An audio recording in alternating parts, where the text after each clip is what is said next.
ውዶች። ይኸው ከመጣሁ ሳምንት ሆነኝ። ብዙም ከቤት አልወጣሁም። ለምን ከወጣሁም ወጪ ነው።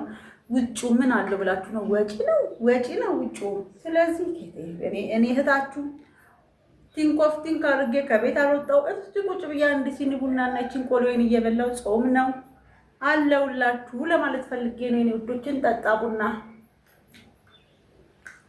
ምን አስወጣኝ? ውጪው ወጪ ነው። ውጪ ወጣችሁ ማለት እናቴ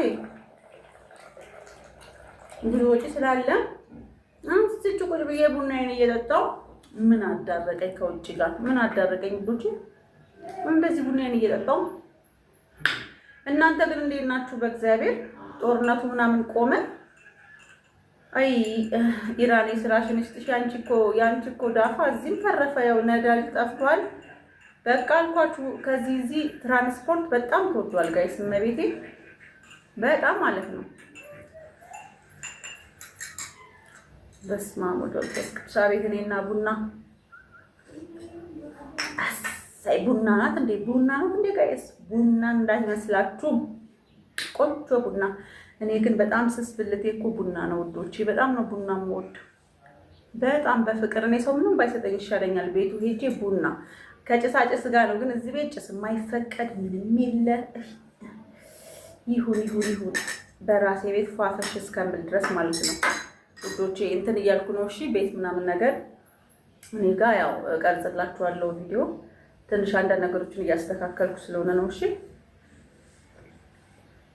ለጊዜ ወቴ ጋር እንዳለ ያው ነግሬያችኋለሁ።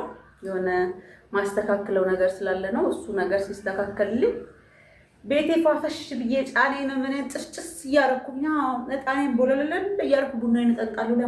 ለማን ደርቼ ብዬ ነው እንዴ? ሾሃዳ ጋይስ እጣን ያለ ቡና ያለ እጣን ይሆናል? አይመጣውም እኮ ያለ እጣን እንዴ ሾሃዳ። አሳይ እኮ ቡና ስጠጣ እንደመረቀነ ሰው ነው የሚያደርገኝ። ቤቴ በፍቅር ነው ቡና የምወደው ወዶች። እንደኔማ ቡና የሚጠጣ ያለ ሰው አይመስለኝም። ቆሎ ነው እየበላችሁ እስቲ ቆሎም ዝገኑ እናቴ ብሉ ጠጡ። በነገራችን ላይ እኔ በጣም አንድ ነገር ምን እንትን አልኩ መሰላችሁ? እመቤቴን ሀገራችሁ ውስጥ ማለት ነው ምንም ነገር ራሱ ባትበሉ አልበኝም ጋይስ። እዛ እኮ አስሩ ኒስካፌ ጠጣለሁ ምናምን በቃ የሆነ ነገር በላል የሆነ ነገር ቀምሳለሁ። እዚህ መጥቼ እናቴ ምን አላውቅም ዝግት ምግብ የለም። በቃ እንዲህ ቆሎ በልታችሁ አንድ ሲኒ ቡና ከጠጣችሁ ምንም ዝግት አድርጓችሁ ነው የምትሉት። መብርሃንም ምንም ምግብ እየበላሁ አይደለም። አየሩ በራሱ በቃኝ ይበል። ምንም የማውቀው ነገር የለም። አይረባችሁ፣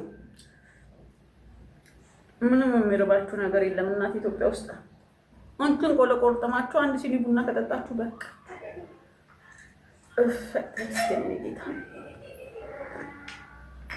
እና እንደዛ ነው እላችኋለሁ። አሁን እስቲ ቆይ ማማክራችሁ ነገር አለ። እስቲ በሚቀጥለው ቪዲዮ እኔም በደንብ ላስብበትና በደንብ አድርጌ ማማክራችሁ ነገር አለ ውዶች። ታማክሩኛላችሁ። እሺ እናንተም።